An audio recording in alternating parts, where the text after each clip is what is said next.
Looking back to the England game, I suppose, what way did you take it when you came off the pitch? How were you feeling? What were the emotions for you, just in, I suppose, in the course that you've come over the past 6 months? Well, if I'm being honest, the emotion there was the supporters, just being able to, I suppose, in France we felt like it was quite disappointing. Just the travelling support we get is incredible as a team, and we always want to give back to that. People that make sacrifices to travel and support us, we want to be able to give back to that, and unfortunately in France we didn't feel like we did that, but we knew there was going to be a big travelling support over to London, and with the Irish contingency in London as well. So after the game, that was the feeling walking around, you know what I mean, that we gave them something to be proud of. It's a lot of, I suppose there was a lot of calls for you to be included in the starting 15. You're in now, you've almost kind of proved your point. Is there a sense of satisfaction as well? And where do you feel your game is? Do you feel like you're playing the best rugby of your career? I feel like it's not really about proving my point, or for anybody proving your point. It's more about just always continuing to find your best, and how you can do that week to week, how you can do that from day to day in training, and then it's about where you can add to the team, so that you have 15 individuals out there that are bringing their best. And when you do that, you get performances that come together like England. Thanks, Jack. Cheers. Yeah. Did you feel a big pressure on you that week? Like, it's a huge game away from home. The way people view Ireland's Six Nations campaign probably would have flipped regardless of a win or a loss that day. Being honest, no, because it comes back to process. You know what I mean? We're oriented around process, so things are about approaching the game with just doing the right thing, simplifying things, and seeing the play in front of you and making the right call. And that's what it came back to. And when you have us out in the field, all lads looking for the right thing, things that you practice in the week come out on the weekend when you're present. Is it important to kind of approach games like that in a very kind of cold way? Take the occasion out of it and everything like that? You got to find the balance, because the occasion matters, you know what I mean? Like playing in Twickenham matters, like I said about the supporters, that matters. But then ultimately, to get the best out of your performance, you've got to find that balance between understanding the occasion that's coming, understanding the opposition that you're playing against, but then bringing it back to how do I get a good performance. And for me, it's bringing it back to process and just doing the right thing over and over again. Susanna, then Luke. Hi Jack, I'm just curious, obviously there was a lot of online narrative around the 10 jersey, maybe quieting down a bit, and we were talking to Johnny and he just said, don't look at social media. Is that something you're able to do? I mean, I can't imagine it's as easy as just don't look at anything. It is if you just put it away, you know what I mean, don't engage with it. It's like anything, you have a choice, and you can choose to not engage or you can choose to engage, and it's just like creating good habits, you know what I mean, in day to day, like with your nutrition or diet or training, performance. You make a choice and you commit to it. And I think it's just in general trying to spend, a lot of people now are talking about quality of life and trying to spend time off the phone. Something when you're in training and trying to connect with one another, staying off the phone is one way that you can play Monopoly Go or whatever it might be. So yeah, that's the way. And you just because we're in camp in the evenings, you want to connect with one another, and that's one way as well. So yeah, definitely, you always have a choice.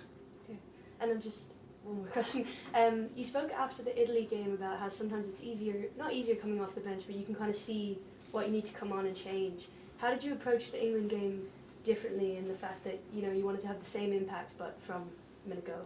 Yeah, so I would say it's not easier to come off the bench. What I meant by that was that when you are on the bench, you obviously have an opportunity to see how the game goes, or how it's going. So it's important when you're on the bench, I suppose, to stay engaged with what is going on, not just to kind of be drifting and then come on and be hit by kind of that intensity. You need to be staying engaged there. But what I mean then is that it comes back to that about process, that like if you're starting, well, it's how am I going to do that, how am I going to be present, so that when I go out onto the field, you don't know what's coming. We try and predict, but you don't know. It's a game that's full of uncertainties, so you need to be present, you need to see what's happening, and then trusting your processes that you've done in the week, see what's happening in front of you, and then execute and have the trust in the lads around you. Thank you. Thank you. Luke, Sinead, then Ruth. Hey, Jack. Can I just ask you about your relationship and the partnership with Gibson Park in Twickenham? Obviously, you've a really good understanding from playing with Craig at Munster and Ireland through the years, but in terms of Gibson Park and what he gives an out half, does it really raise your game again playing alongside one of the most informed players in world rugby? Yeah, I mean, for me as out half, it's about organising the players around me so that the team have clarity on the way we want to attack, so that lads can be in the right position and do the right thing. And then I suppose with the nines we have, they're world class in their basics, their passing, their kicking and decision making. So for me to be able to play with them and not just one, because obviously I know playing with Craig in Munster, and then seeing how Dokey's doing up in Ulster as well, the way he's playing there in that system is brilliant. So I mean, for me it's not necessarily about any one individual, it's just they're world class nines, and the way that I see that they play with speed, I just want to free them up so that they can play their game when they go out there, if that makes sense, by giving them the right I suppose organisation around them. And I think you see what they do when they're on the ball. They're ball class and make really good decisions. And you've had, I suppose, the pleasure of playing and training alongside Johnny at the end of his career, and then now having him as a coach. What are the biggest differences in Johnny from 2023 to being a coach now with you? I suppose not much has changed in his game understanding and game knowledge. That's something that I'll be fascinated with and always pick his brain on. And I suppose now to have him where he's not necessarily, I suppose, playing and performing in the game, he has more time that we can ask more questions and go through stuff together, all of us tens, and it's brilliant to be able to have someone with his, I suppose, experience, understanding and game knowledge. Yeah. Cheers. Jack, what are you particularly happy with in your game, and what do you feel needs to improve? I suppose keeping things simple, like keeping things process oriented. Like I said, the game of rugby is quite uncertain. There's a lot of unknowns. You know what I mean? Every game you face, you try and predict what's going to happen, but you have to also be aware that there's a lot of things that mightn't go your way, and having processes for that as well. But I'm not really focusing on too much on what's going well and what's not going too well. I'm just focusing on, you know what I mean, preparing day to day, how I can bring my best day to day, and then, you know what I mean, come game day, who knows what could be thrown our way. So again, I'm trying to just stay in the present. Whatever skill sets required of me then and there, that's what I'll be focusing on. Nice to meet Cleveland Kelleher the last day. Yeah, and Nathan, we... What was on the phone? Pardon? What were you showing him on the phone? I was our GPS, Andrew Morrissey. He was in goal for us in a penalty shootout over in Portugal, and he brought the lads in because he worked with them in the FAI, and yeah, it was class to be able to. We didn't know that they were coming in, and went into the physio room and got a shock. But he was in goal, and we showed him the penalty shootouts because they're pretty impressive saves. He got burns on his knees and stuff like that, so he was committed to the cause. Thanks, Ruth. Hi Jack. 2 years ago in Marseille you had an outstanding game. What has it been like, just the journey for you over these last couple of years, being in and out of that under 10 shirt internationally, and how have you made sure that you're back in it now?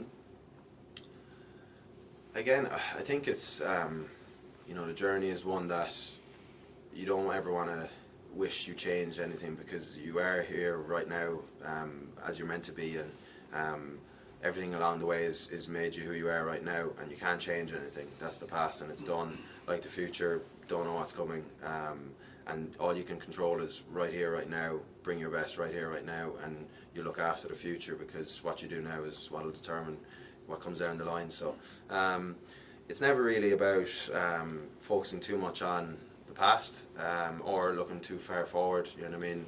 Had a tough training today. I'm thinking about getting back down to the gym to do a gym session. So that's what's on my mind. Just like I said, trying to stay as much in the now.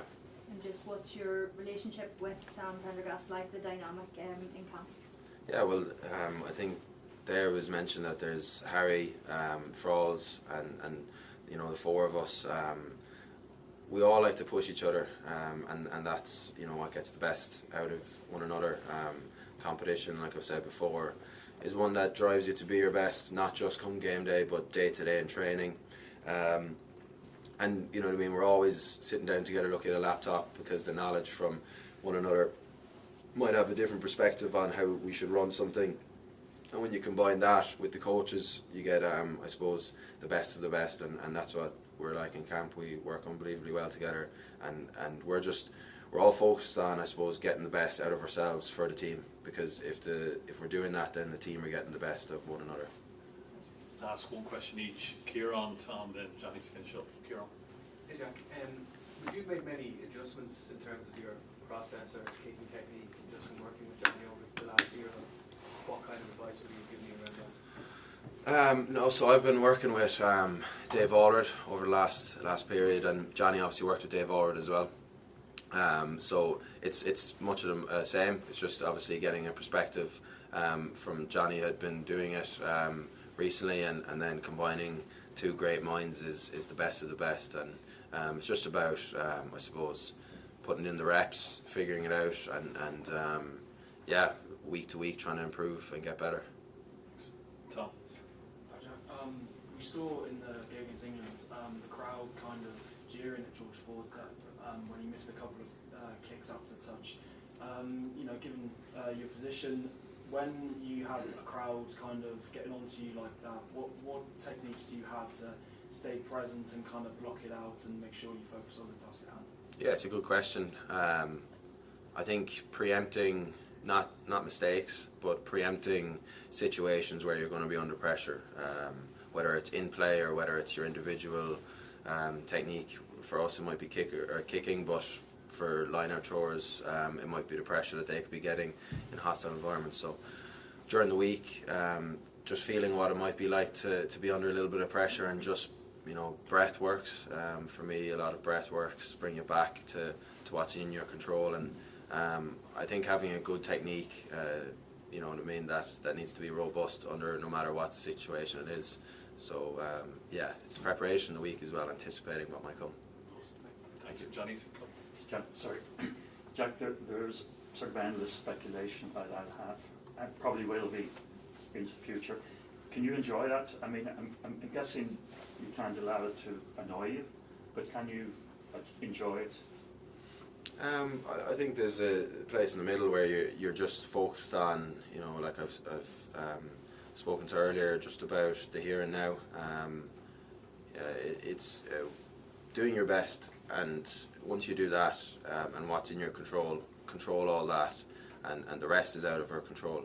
And if you focus on what's in your control, and you're truly giving your very best when you look yourself in the mirror that evening or that night going to bed, you know what I mean, that's it. And you know, for me, that's my focus, to continually do that, and where I end up. But if I'm not giving my best and I can't look at myself honestly in the mirror, well then I know I need to do the work, and then what'll come will come.